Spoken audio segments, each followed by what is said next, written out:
السلام علیکم ورحمۃ اللہ وبرکاتہ۔ آج اس ویڈیو میں ہم جس موضوع پہ بات کر رہے ہیں اس موضوع کا نام ہے موت۔ دنیا میں کسی بھی دھرم کا ماننے والا ہو، کسی بھی مذہب کا ماننے والا ہو، دنیا میں ہر چیز کے ماننے میں اختلاف ہے، لیکن موت ایک ایسی چیز ہے جس کے ماننے میں کوئی اختلاف نہیں ہے۔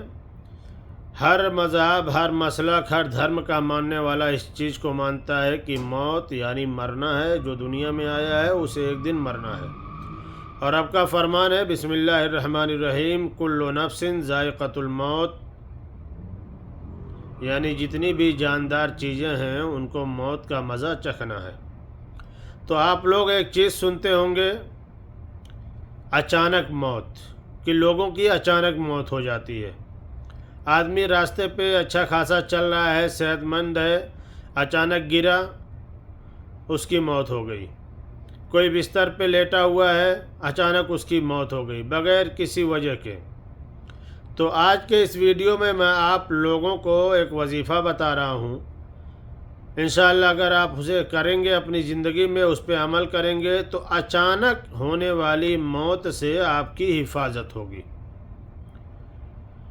اچانک آپ کو موت نہیں آئے گی انشاءاللہ، اگر آپ اس وظیفے پہ عمل کرتے ہیں تو وظیفہ کیا ہے وہ سماعت کیجئے، اور پڑھنے کا طریقہ کیا ہے وہ سماعت کیجئے۔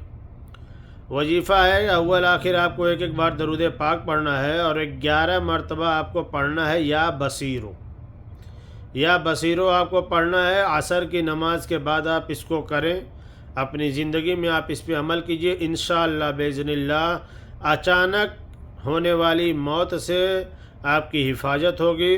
اور آپ لوگوں سے گزارش ہے کہ آپ لوگ اس ویڈیو کو دوسروں تک بھی پہنچائیے، تاکہ اور لوگ بھی اس سے فائدہ حاصل کر سکیں، وہ بھی اس پہ عمل کر کے آنے والی اچانک موت سے ان کی بھی حفاظت ہو سکے۔ پھر انشاءاللہ تعالی ملتے ہیں کسی دوسرے قرآنی وظیفے کے ساتھ۔ السلام علیکم، اللہ حافظ۔